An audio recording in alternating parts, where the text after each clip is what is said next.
स्वागत है आपका हमारे सन्नी कंप्यूटर में। आज ये हमारा टेस्ट सीरीज का जो है वो दूसरा वीडियो है। इस सीरीज का काफ़ी महत्वपूर्ण वीडियो होने वाला है ये आप लोग के एग्जाम के दृष्टिकोण से। इसमें जो हमारा है कह रहा है जो दूसरा टेस्ट सीरीज है काफ़ी महत्वपूर्ण है आप लोग के एग्जाम के दृष्टिकोण से, क्योंकि इसमें एक एक प्रश्न को इस तरह से संग्रह किया गया है ताकि आप लोग के एग्जाम में एक भी प्रश्न बाहर से न आ पाए। ठीक है, बहुत सारे स्टूडेंट कहते हैं प्रश्न हमारा आउट ऑफ सिलेबस था या कहाँ से पूछ दिया, तो इन सभी समस्याओं का समाधान यहाँ पे होने वाला है। ठीक है, ये हमारा दूसरा टेस्ट सीरीज है, काफ़ी महत्वपूर्ण टेस्ट सीरीज है। अगर आप कंप्यूटर पर आधारित किसी भी एग्जाम की तैयारी कर रहे हो, चाहे आप रेलवे, एसएससी, पुलिस, बैंक, किसी भी सेक्टर की अदर कॉम्पिटिटिव एग्जाम जो कंप्यूटर पर आधारित हो, या कहीं जॉब भी कर रहे हैं, प्राइवेट में भी कर रहे हैं या सरकारी में भी कर रहे हैं, फिर भी आप लोग को ये सारी चीज़ों का नॉलेज रहना चाहिए, कंप्यूटर से संबंधित जो भी जानकारी है वो। ठीक है, तो चलिए बिना देरी के शुरू करते हैं हम अपने आज के इस सीरीज को, जो कि हमारा है दूसरा टेस्ट सीरीज। चलिए, हमारा सबसे पहला जो प्रश्न है वह कह रहा है कि कंप्यूटर के विभिन्न अवयव एवं उनके मध्य संबंध को कंप्यूटर की डैश कहते हैं, तो उसको हम लोग संरचना कहते हैं। ठीक है, कंप्यूटर के विभिन्न अवयव एवं उनके मध्य संबंध को कंप्यूटर की संरचना कहते हैं, यानी ऑप्शन ई जो है ये हमारा वो राइट आंसर हो जाएगा। ठीक है, चलिए हमारा अगला प्रश्न है प्रश्न संख्या 2। वह कह रहा है कि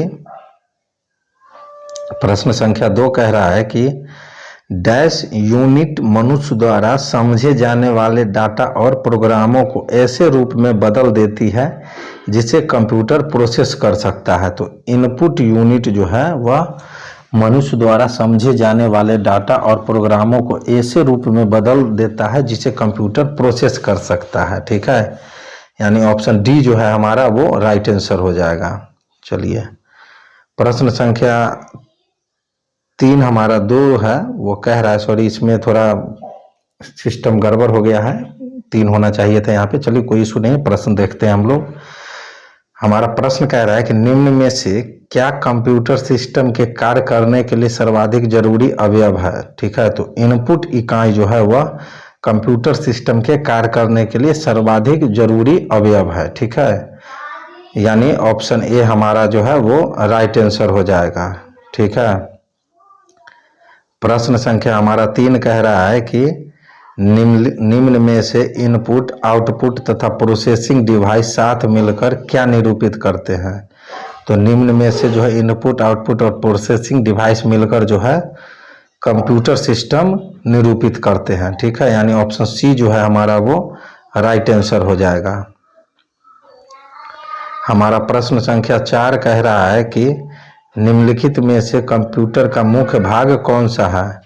तो कंप्यूटर का मुख्य भाग जो है हम लोग सिस्टम यूनिट को बोलते हैं, यानी ऑप्शन ए हमारा राइट आंसर हो जाएगा, सिस्टम यूनिट। ठीक है, चलिए हम लोग प्रश्न संख्या 5 को देखते हैं। प्रश्न संख्या 5 हमारा कह रहा है कि निम्न में से कौन सा धातु या प्लास्टिक का फेस है जो कंप्यूटर के सभी भौतिक भागों को रखता है। तो वह है सिस्टम यूनिट। जी हाँ, सिस्टम यूनिट जो है वह धातु या प्लास्टिक का केस है जो कंप्यूटर के सभी भौतिक भागों को रखता है। ठीक है, चलिए आगे बढ़ते हैं। हमारा प्रश्न संख्या 6 कह रहा है कि कंपोनेंट जो डाटा को प्रोसेस करता है निम्न में से किसमें स्थित है। ठीक है, प्रश्न एक बार फिर से सुन लीजिएगा, काफी महत्वपूर्ण प्रश्न है यह। जो कंपोनेंट जो है जो डाटा को प्रोसेस करता है निम्न में से किसमें स्थित है। तो वह जो है हमारा इनपुट डिवाइस में स्थित है। ठीक है, यानी ऑप्शन ए जो है हमारा वो राइट आंसर हो जाएगा। हमारा प्रश्न संख्या 7 कह रहा है कि किसी कंप्यूटर के सीपीयू के भाग है। तो कंप्यूटर सीपीयू के भाग क्या होता है। तो control unit, arithmetic logic unit और प्राइमरी स्टोरेज, ये सभी जो है सीपीयू के भाग है। ठीक है, यानी ऑप्शन सी जो है हमारा वो राइट आंसर हो जाएगा। चलिए आगे बढ़ते हैं प्रश्न संख्या 8 की ओर। हमारा प्रश्न संख्या 8 कह रहा है कि सीपीयू का संक्षिप्त रूप है। तो सीपीयू का संक्षिप्त रूप है वह है सेंट्रल प्रोसेसिंग यूनिट। ठीक है, काफी महत्वपूर्ण प्रश्न है यह, इस तरह के प्रश्न पूछे भी जाते हैं आपको। ठीक है, तो ऑप्शन सी जो हमारा है वो राइट आंसर हो जाएगा। चलिए आगे बढ़ते हैं हम लोग प्रश्न संख्या 9 की ओर। हमारा प्रश्न संख्या 9 कह रहा है कि इनपुट का आउटपुट में रूपांतरण किया जाता है। ठीक है, काफी महत्वपूर्ण प्रश्न है। इनपुट का आउटपुट में रूपांतरण किया जाता है।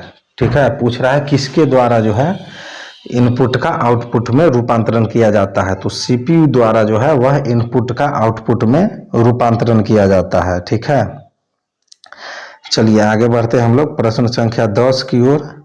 हमारा प्रश्न संख्या 10 कह रहा है कि डाटा और प्रोग्राम कंप्यूटर में कहाँ स्टोर होते हैं। तो डाटा और प्रोग्राम जो है हमारे कंप्यूटर में सीपीयू में स्टोर होते हैं। कोई भी डाटा या प्रोग्राम जो है हमारा कहाँ स्टोर होता है, सीपीयू में, यानी सेंट्रल प्रोसेसिंग यूनिट में। तो ऑप्शन डी जो है हमारा वो राइट आंसर हो जाएगा। ठीक है, चलिए हम लोग प्रश्न संख्या 11 की ओर बढ़ते हैं। हमारा प्रश्न संख्या 11 कह रहा है कि निम्न में से सीपीयू का कौन सा कार्य है। तो सीपीयू का कार्य जो है वह है प्रोसेस करना। ठीक है, तो ऑप्शन बी जो है हमारा वो राइट आंसर हो जाएगा। सीपीयू का कौन सा कार्य है, तो प्रोसेसिंग करना। ठीक है, चलिए हमारा प्रश्न संख्या 12 कह रहा है कि डैश जिसे कंप्यूटर का ब्रेन भी कहते हैं डाटा प्रोसेसिंग करती है। ठीक है, तो सेंट्रल प्रोसेसिंग यूनिट जिसे कंप्यूटर का ब्रेन भी कहते हैं डाटा प्रोसेसिंग करती है। ठीक है, यानी ऑप्शन डी जो हमारा है वो राइट आंसर हो जाएगा। जो कंप्यूटर का ब्रेन किसको कहा जाता है, तो सीपीयू को। ठीक है, यानी सेंट्रल प्रोसेसिंग यूनिट को। चलिए हमारा प्रश्न संख्या 13 कह रहा है कि कंप्यूटर में प्रयोग होने वाली सीपीयू चिप डैश से बनी होती है। तो कंप्यूटर में प्रयोग होने वाली सीपीयू चिप जो है वह हमारा सिलिकॉन से बना होता है। ठीक है, यानी ऑप्शन डी जो है हमारा वो राइट आंसर हो जाएगा। चलिए हमारा प्रश्न संख्या 14 कह रहा है कि कंप्यूटर की कौन सी यूनिट मेमोरी तथा अर्थमेटिक लॉजिक यूनिट के मान्य संचार में मदद करती है। तो वह हमारा है सीपीयू। ठीक है, चलिए आगे बढ़ते हैं प्रश्न संख्या 15 की ओर। प्रश्न संख्या 15 हमारा कह रहा है कि प्रोसेसर में एक कंट्रोल यूनिट और एक डैश शामिल होती है। तो प्रोसेसर में एक कंट्रोल यूनिट और एक अर्थमेटिक लॉजिक यूनिट शामिल होता है। ठीक है, यानी ऑप्शन सी हमारा राइट आंसर हो जाएगा।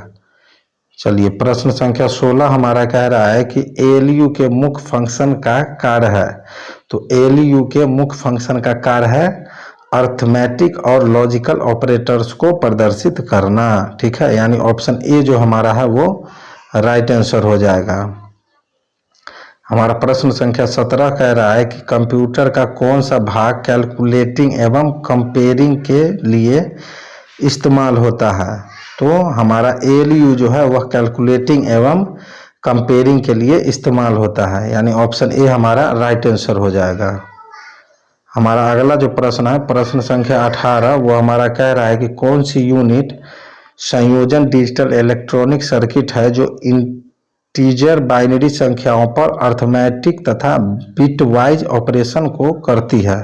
तो वह है हमारा एएलयू, यानी ऑप्शन डी जो है हमारा वो राइट आंसर हो जाएगा। ठीक है, चलिए हमारा अगला जो 19वां प्रश्न है वह कह रहा है कि निम्न में से कौन डाटा स्थान को धारण करने का एक छोटा सेट है जो कंप्यूटर प्रोसेसर का एक हिस्सा है और निर्देश स्टोरेज एड्रेस या किसी भी प्रकार का डाटा रख सकता है। तो वह हमारा होता है रजिस्टर, जो किसी भी प्रकार का डाटा को या निर्देश को रखता है। ठीक है, यानी ऑप्शन ए जो है हमारा वो राइट आंसर हो जाएगा। हमारा प्रश्न संख्या 20 कह रहा है कि निम्न में से कौन सीपीयू को डाटा उपयोग करने के लिए सबसे तीव्र मार्ग प्रदान करता है। ठीक है, तो रजिस्टर जो है वह सीपीयू को डाटा उपयोग करने के लिए जो है सबसे तीव्र मार्ग प्रदान करता है, यानी ऑप्शन बी जो है हमारा वो राइट आंसर हो जाएगा। चलिए प्रश्न संख्या हमारा 21 कह रहा है कि मेमोरी की हायरार्की में सबसे ऊंचा स्थान किसका होता है? तो मेमोरी की हायरार्की में सबसे ऊंचा स्थान जो है वह रजिस्टर का होता है, यानी ऑप्शन बी जो है हमारा वो राइट आंसर हो जाएगा। चलिए हम लोग अपने अगले प्रश्न की ओर बढ़ते हैं। हमारा प्रश्न संख्या 22 कह रहा है कि निम्न में से कौन सा पद किसी भी कंप्यूटर के कंपोनेंट को दर्शाता है जिसकी किसी विशेष कार्य को संपन्न करने में आवश्यकता होती है? तो वह हमारा है रिसोर्स। ठीक है, रिसोर्स जो है वह कंप्यूटर के कंपोनेंट को दर्शाता है जिसकी किसी विशेष कार्य को संपन्न करने में आवश्यकता होती है, यानी ऑप्शन सी हमारा राइट आंसर हो जाएगा। हमारा प्रश्न संख्या 23 कह रहा है कि सीपीयू का वह भाग जो अन्य सभी कंप्यूटर कंपोनेंट की, ठीक है, गतिविधियों को कोऑर्डिनेट करता है क्या कहलाता है? सीपीयू का वह भाग जो अन्य सभी कंप्यूटर कंपोनेंट की गतिविधियों को कोऑर्डिनेट करता है वह कंट्रोल यूनिट कहलाता है, यानी ऑप्शन सी जो है हमारा वो राइट आंसर हो जाएगा। हमारा प्रश्न संख्या 24 कह रहा है कि मशीन साइकिल को कौन नियंत्रित करता है? तो मशीन साइकिल को जो है वह कंट्रोल यूनिट नियंत्रित करता है, यानी ऑप्शन ए हमारा राइट आंसर हो जाएगा। हमारा प्रश्न संख्या 25 कह रहा है कि दूसरी इकाइयों को नियंत्रित करने के लिए कंट्रोल यूनिट उत्पन्न करती है। तो दूसरी इकाइयों को नियंत्रित करने के लिए कंट्रोल यूनिट जो है वह कंट्रोल सिग्नल्स को उत्पन्न करती है। ठीक है, यानी ऑप्शन ए हमारा राइट आंसर हो जाएगा। हमारा प्रश्न संख्या 26 कह रहा है कि किसी डिजिटल कंप्यूटर के कंट्रोल यूनिट को क्या कहते हैं? तो किसी डिजिटल कंप्यूटर की कंट्रोल यूनिट को हम लोग क्लॉक बोलते हैं। ठीक है, यानी ऑप्शन ए हमारा जो है वह राइट आंसर हो जाएगा। हमारा प्रश्न संख्या 27 कह रहा है कि निम्न में से कौन सा कंट्रोल यूनिट का एक कार्य नहीं है? तो निर्देशों की व्याख्या करना जो है वह कंट्रोल यूनिट का कार्य नहीं है, यानी ऑप्शन बी हमारा राइट आंसर हो जाएगा।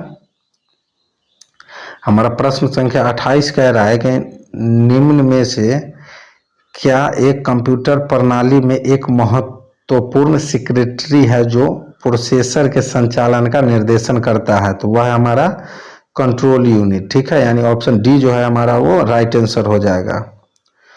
चलिए प्रश्न संख्या 29 हम लोग देखते हैं। प्रश्न संख्या 29 कह रहा है कि निम्न में से किस डिवाइस में सीपीयू और मेमोरी स्थित है? तो निम्न में से जो है कंट्रोल यूनिट में डिवाइस और मेमोरी स्थित होता है। ठीक है, यानी ऑप्शन डी जो है वो हमारा राइट आंसर हो जाएगा। चलिए हमारा प्रश्न संख्या 30 कह रहा है कि माइक्रो प्रोसेसर लाखों डैश से बना होता है।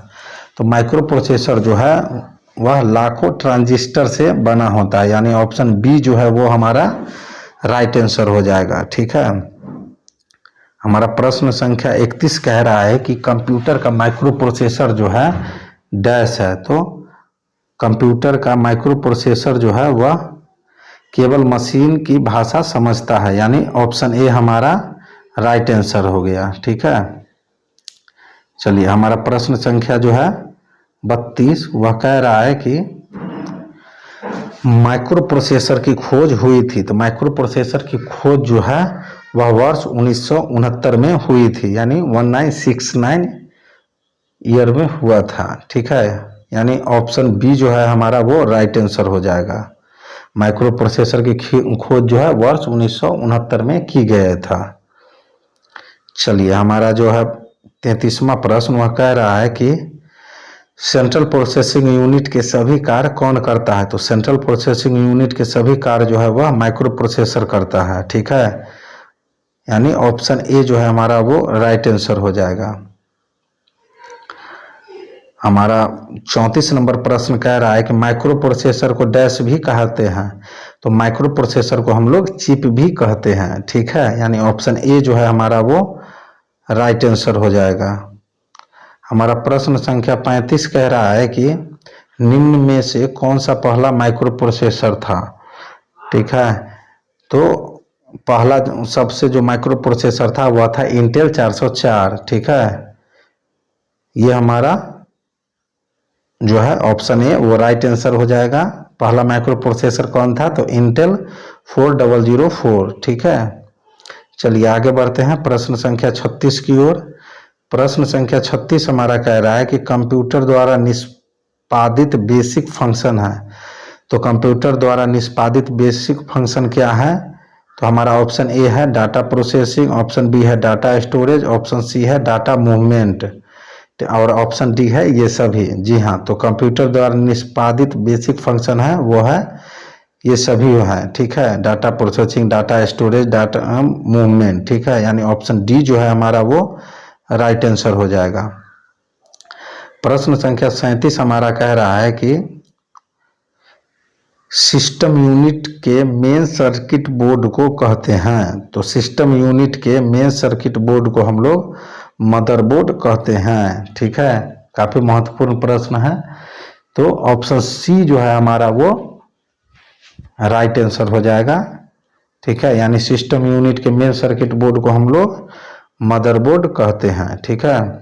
चलिए आगे बढ़ते हैं। हमारा अगला जो प्रश्न है प्रश्न संख्या 38, वह कह रहा है कि निम्न में से कौन सा मदरबोर्ड का नाम नहीं है? तो निम्न में से जो है कंप्यूटर बोर्ड जो है वह मदरबोर्ड का नाम नहीं है। यानी ऑप्शन सी जो है वह हमारा राइट आंसर हो जाएगा। हमारा प्रश्न संख्या 39 कह रहा है कि मदरबोर्ड चिप पर चिप के लिए उपस्थित कनेक्शन पॉइंट्स को कहते हैं। तो मदरबोर्ड पर चिप के लिए उपस्थित कनेक्शन पॉइंट को जो है हम लोग सॉकेट बोलते हैं, ठीक है। और हमारा ऑप्शन बी जो है वो राइट आंसर हो जाएगा। चलिए हमारा प्रश्न संख्या 40 कह रहा है कि कंप्यूटर के भागों को जोड़ने वाला मुख्य सर्किट बोर्ड कौन सा होता है? तो कंप्यूटर के भागों को जोड़ने वाला जो मुख्य सर्किट बोर्ड होता है उसको हम लोग मदरबोर्ड कहते हैं। यानी ऑप्शन ए जो है हमारा वो राइट आंसर हो जाएगा।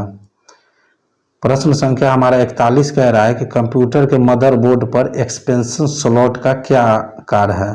तो कंप्यूटर के मदरबोर्ड पर एक्सपेंशन स्लॉट का जो कार्य है वह है इंटरनल कार्ड जोड़ने के लिए, ठीक है। यानी ऑप्शन ए जो है हमारा वो राइट आंसर हो जाएगा। हमारा प्रश्न संख्या 42 कह रहा है कि डैश और अस्थाई स्टोरेज है जो इनपुट आउटपुट ऑपरेशन के लिए सीपीयू से जुड़ा होता है। तो बफर जो है वह हमारा अस्थाई स्टोरेज है जो इनपुट आउटपुट ऑपरेशन के लिए सीपीयू से जुड़ा होता है। यानी ऑप्शन बी हमारा राइट आंसर हो जाएगा। हमारा प्रश्न संख्या 43 जो है वह कह रहा है कि 43 नंबर प्रश्न कह रहा है कि एक प्रोसेसर की गति किस में मापी जाती है? तो एक प्रोसेसर की गति जो है मेगाहर्ट्ज या गीगाहर्ट्ज में मापी जाती है, ठीक है। यानी ऑप्शन सी जो है हमारा वो राइट आंसर हो जाएगा। चलिए आगे बढ़ते हैं। हमारा प्रश्न संख्या 44 कह रहा है कि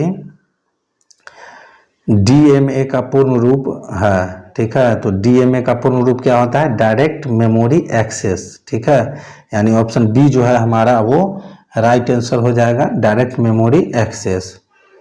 चलिए हमारा प्रश्न संख्या 45 कह रहा है कि पढ़ना लिखना निम्न में से किस लाइन से संबंधित है? तो पढ़ना लिखना जो है वह कंट्रोल बस लाइन से संबंधित है। यानी ऑप्शन बी जो है हमारा वो राइट आंसर हो जाएगा।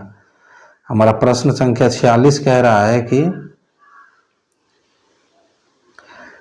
डाटा को स्थानांतरित करने वाली बस को क्या कहते हैं? तो डाटा को स्थानांतरित करने वाली बस को हम लोग डाटा बस कहते हैं, ठीक है। यानी ऑप्शन ए हमारा राइट आंसर हो जाएगा। प्रश्न संख्या हमारा 47 कह रहा है कि कंप्यूटर तंत्र में जो है बस से क्या अभिप्राय है? तो कंप्यूटर तंत्र में जो है बस से यह अभिप्राय है कि समानांतर धारा पथ हो, ठीक है। यानी ऑप्शन ए जो है हमारा वो राइट आंसर हो जाएगा। प्रश्न संख्या हमारा 48 जो है वह कह रहा है कि सीपीयू तथा पेरिफेरल के मध्य की कम्युनिकेशन लाइन को कहते हैं। तो सीपीयू तथा पेरिफेरल के मध्य की कम्युनिकेशन लाइन को जो है हम लोग बस कहते हैं, ठीक है। यानी ऑप्शन ए जो है हमारा वो राइट आंसर हो जाएगा। हमारा प्रश्न संख्या 49 कह रहा है कि इंस्ट्रक्शन साइकिल के चरण 1 और 2 क्या कहलाती है? तो इंस्ट्रक्शन साइकिल के चरण 1 और 2 जो है वह फैच चक्र कहलाती है, ठीक है। यानी ऑप्शन सी हमारा राइट आंसर हो जाएगा। प्रश्न संख्या 50 हमारा कह रहा है कि इंस्ट्रक्शन साइकिल में होने वाली घटनाओं के क्रम में पहला साइकिल कौन सा है? तो उसका जो राइट आंसर है वह है फैच साइकिल, यानी ऑप्शन ई जो है वो हमारा राइट आंसर हो जाएगा। इंस्ट्रक्शन साइकिल में होने वाली घटनाओं के क्रम में पहला साइकिल जो है वह है फैच साइकिल। चलिए, हमारा प्रश्न संख्या 51 कह रहा है कि मशीन में कमांड को कैरी करने की विधि को क्या कहते हैं? तो मशीन में कमांड को कैरी करने की विधि को जो है एग्जीक्यूटिंग कहते हैं, ठीक है। यानी ऑप्शन ए जो है हमारा वो राइट आंसर हो जाएगा, ठीक है। काफ़ी महत्वपूर्ण प्रश्न है यह, जो मशीन में कमांड को जो है कैरी करने की विधि को हम लोग एग्जीक्यूटिंग कहते हैं, ठीक है। प्रश्न संख्या हमारा 52 कह रहा है कि डैश आदेशों को पूरा करने की प्रक्रिया है। तो डिकोडिंग जो है वह आदेशों को पूरा करने की प्रक्रिया है, यानी ऑप्शन डी जो है हमारा वो राइट आंसर हो जाएगा। प्रश्न संख्या हमारा 53 कह रहा है कि इंस्ट्रक्शन का समूह जो कंप्यूटर को निर्देशित करता है कहलाता है। तो वह प्रोग्राम कहलाता है, ठीक है। यानी ऑप्शन सी जो है वो हमारा राइट आंसर हो जाएगा। हमारा प्रश्न संख्या 54 कह रहा है कि मशीनी असेंबली भाषा में प्रयुक्त इंस्ट्रक्शन कोड सीपीयू के किस बेसिक ऑपरेशन को उल्लेखित करता है, ठीक है। तो वह है ऑप कोड, ठीक है। यानी ऑप्शन सी हमारा राइट आंसर हो जाएगा। प्रश्न संख्या 55 हमारा कह रहा है कि बिट्स का एक समूह जो कंप्यूटर को किसी विशेष कार्य करने के लिए कहलाता है। तो वह कहलाता है हमारा इंस्ट्रक्शन कोड, ठीक है। यानी बिट का एक समूह जो कंप्यूटर को किसी विशेष कार्य के लिए कहता है वह क्या कहलाता है हमारा इंस्ट्रक्शन कोड, यानी ऑप्शन ए जो है हमारा वो राइट आंसर हो जाएगा। हमारा अगला जो प्रश्न है प्रश्न संख्या 56, वह कह रहा है कि एक युक्ति द्वारा डाटा एवं निर्देशों को लोकेट करने तथा उसे सीपीयू तक पहुंचाने में लिए गए समय को कहते हैं। तो उसे हम लोग एक प्रोसेसिंग चक्र बोलते हैं, ठीक है। यानी ऑप्शन ए हमारा राइट आंसर हो जाएगा। प्रश्न संख्या 57 हमारा कह रहा है कि संक्षिप्तकार यूपीएस का पूर्ण रूप क्या है? तो संक्षिप्तकार यूपीएस का पूर्ण रूप जो है वह है अनइंटरप्टेबल पावर सप्लाई, यानी ऑप्शन ए जो है हमारा वो राइट आंसर हो जाएगा। प्रश्न संख्या हमारा 58 कह रहा है कि एक डिवाइस जो न केवल उग्र संरक्षण प्रदान करती है बल्कि बिजली आउटेज के दौरान कंप्यूटर को बैटरी बैकअप पावर के साथ तैयार करती है, क्या कहलाता है? तो वो हमारा यूपीएस कहलाता है, ठीक है। यानी ऑप्शन ई जो है हमारा वो राइट आंसर हो जाएगा। चलिए आगे बढ़ते हैं, जो कि हमारा लास्ट प्रश्न है 59वां प्रश्न। हमारा 59वां प्रश्न कह रहा है कि निम्न में कौन कंप्यूटर का अभिन्न अंग नहीं है? तो यूपीएस जो है वह कंप्यूटर का अभिन्न अंग नहीं है, यानी ऑप्शन ई जो है वो हमारा राइट आंसर हो जाएगा, ठीक है। तो दोस्तों ये थे हमारे आज के कुछ महत्वपूर्ण प्रश्न जो कि आप लोग के एग्जाम के दृष्टिकोण से काफ़ी महत्वपूर्ण होने वाले हैं। आप लोग एग्जाम में जाने से पहले इन सारे प्रैक्टिस सेटों को प्रैक्टिस करके जाएंगे ताकि वहाँ दिक्कत ना हो, ठीक है। अगर आप पीडीएफ लेना चाहते हैं तो आप हमारे दिए गए नंबर पे, इस नंबर पे कॉल कर सकते हैं, ठीक है, और अधिक जानकारी ले सकते हैं, ठीक है। आपको कंप्यूटर से आधारित सारे प्रश्नों का संग्रह यहाँ मिल जाएगा, ठीक है। चाहे वो आपका थ्योरी हो, टेस्ट सीरीज हो, वीवीआई पॉइंट हो, वो सभी आप लोगों को मिल जाएंगे, ठीक है।